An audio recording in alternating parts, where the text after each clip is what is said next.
Hi everyone, welcome back to Dobby Books on this very hot Sunday in Southern California. I believe the temp about an hour ago was 102 degrees with a nice hot breeze. Very refreshing. So today I want to cover one book that I'm currently reading. There are others, but I just want to focus on this one. And then I'm going to quickly go through books that I've acquired over the week. The book that I want to talk about that I'm reading is under the category of international fiction, and it's called The Old Man Who Read Love Stories, written by Luis Sepulveda, translated by Peter Bush. And this setting is in an Amazon village, and you have the mayor, who's the only white man in the village. They don't like him. You have the Shuar, who basically are in the jungle. They are the indigenous population. You have a group of the Shuar who have been ostracized by their tribe. They're called the Jibaros. And you have Antonio, our old man who reads love stories. Now, he is not indigenous. He is, I guess you could be under the category of one of the villagers. And periodically, a dentist comes into the village to pull the teeth of the villagers. It's a very painful process. And that is what seems to stand out, at least in the first couple of chapters. Teeth. The author has used teeth. And of course, this is a story about power, of course, where you have the conquerors having conquered the indigenous people in the Americas. But the power plays out in various ways. The Shuar within their own tribe, and what they've done to those that have been ostracized. And then you have the Europeans who live there and how they exercise their power. And then you have the animal life in the Amazon jungle and how they exercise their power. And the theme in the first two chapters is teeth. The dentist comes in periodically to pull the teeth of the villagers. And also, some stranger comes into the town and he pays the dentist to pull his teeth because he has accepted a bet by his buddies that he's not going to be able to withstand the pain of having his teeth pulled. And he wants to prove it to them because he's this macho guy that, he can do this. So he comes into the village, tells the dentist, I want you to do this, and I'm going to get a certain number of golden nuggets for this, and I'll split the winnings with you. And the dentist reluctantly agrees to do this. Many of the villagers wear dentures, and including Antonio, who is our old man who reads love stories. And what's interesting is that these teeth are representing power. Now, if you think about it, what can we do when we have a full set of teeth in our mouth? We can eat all kinds of food, so our health is better, and we can speak and be understood. Our voice, both these things, physical strength and our voice, are forms of power. And what the dentist does by removing these teeth is remove what little power these villagers have. And this guy that comes in who's thinking he's all macho and strong pays the dentist to take away his power. And you're thinking, well, who's the bigger fool here? Antonio has had his teeth pulled, but how he stands out, how he differs from the other villagers, is that the villagers struggle with some of the dentures being too tight, some of the dentures being too loose, and just living with it. Antonio, on the other hand, when he decides he no longer wants to talk to anybody for the rest of the day, he takes them out, folds them up in a little napkin, and puts them in his pocket. Antonio, in spite of the fact that he has lost some of his power, is still able to control that power. Very interesting. And there's a whole bunch of other things playing out in those first couple of chapters that I'm not going to really go into because it's going to be a long video and you don't want that. Neither do I.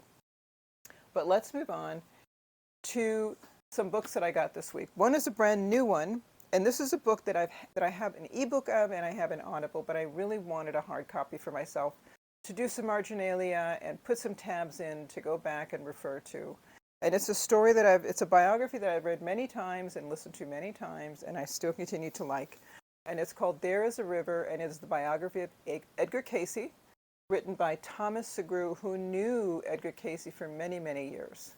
Edgar Cayce, you may know, is called the Sleeping Prophet because when he went into a sort of sleep trance, they could ask him questions about a certain person's health and how to, what to do to heal that illness, to get better. And in that trance-like state, which was basically him taking a nap, he was able to provide answers, and he was always right. He talked about a lot of other topics. Each one of those readings, as they're called, were recorded meticulously by his secretary and can be read to this day online. And I think the address of the organization based in Virginia Beach, Virginia, is called Edgar Cayce's ARE. Just a fascinating person. Oh my gosh, the topics are myriad, but this is a fascinating biography. Just wonderful. Next one. This is a book that I got in my college foyer. Again, that dangerous place for me to go.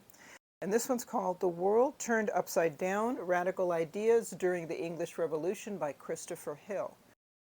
And it says Christopher Hill has over the years established himself as one of the greatest scholars of English history. His period is the 17th century, and his chosen specialty within it is the English Civil War, with its conflict between the Roundheads, the Cavaliers, the beheading of Charles I, the fearsome Oliver Cromwell. However, in this book, Mr. Hill concentrates not on these obvious events and people, but rather on the lower 50% of the population, or the common people. Specifically, small groups of radical theorists and activists, levelers, diggers, Quakers, and other groups less well known, who tried through extraordinary programs and ideas to impose their own solutions to the problems of the time against the wishes of their betters who had called them into political action. The ideas and rhetoric of these unique groups found full expression in the climate of England in the 1640s, only to be defeated and completely eliminated from English political life in 1660. But as Mr. Hill convincingly demonstrates, their historical influence is still not exhausted. Their desires to establish a just and equal society are remarkably modern and deserve careful study. As well, these people who wanted to turn the world upside down were, after all, the founders and settlers of the American Republic. So, this is going to be interesting, and it will go into my, English, European history catalog, but I like how it sort of transitions into American history. The next one that I found is entitled True Notebooks by Mark Salzman. And I want to find a description, but basically this is a book that is a collection of journal entries written by boys in juvenile detention. Their teacher wanted to inspire them, to motivate them, to give them tools to process the events in their life, and began showing them how to journal. And this is just wonderful. It talks about them, their experiences, and the progress of this project with the youth. And I really am looking forward to reading that. I love to read stories like this. The next book is entitled The Extraordinary Disappointments of Leopold Berry by Ransom Riggs. And some of you may recognize this author as the author of Miss Peregrine's Home for Peculiar Children. That is a 9-book series. I have every single one of the books, first editions, and some of them are signed. I thoroughly enjoyed that series. This is a new one. Now, I don't know if it's going to be a series or if this is just going to be the story just on its own. But if you look at the cover, it looks like a a VHS cassette tape and cover. See what sticks out here, and the label on the spine of it. So those of us who are a little bit older are going to remember the VHS tapes that we had. Another author did something like this, and he writes horror. I forget his name now. But this, let me give you a little background. It's a very short introduction to the story. There it was, beside a big brass lever, a coin slot. Pale blue light pulsed dimly within. Leopold refused to overthink it. Steadying the slight tremor in his hand, he lifted the token to the slot and let it drop. Oh, I'm so curious to read this story. So, The Extraordinary Disappointments of Leopold Berry. And the last one is another one in my collection of classic books, but under the category of mathematics. And this is from the list from St. John's College graduate program. A book by Isaac Newton, The Principia, Mathematical Principles of Natural Philosophy. Look at the color of that blue. My gosh, that just looks so beautiful. This book is in really wonderful condition. Look, it's nice and floppy. The pages aren't even yellowed. There's absolutely no marginalia in here. And I purchased this on eBay. It really, this is an excellent copy of it. So that's all of them. These are all the books. Let me stack them up. Yep, that's it. Let's see. 1, 2, 3, 4, 5, 6. 6 books. And what I'm reading. So thank you everybody for spending some time with me today. And if it's hot where you are, I hope you stay cool and hydrated. If you liked what you saw and you heard, press that like and subscribe button. And thanks for hanging out with me. Take care.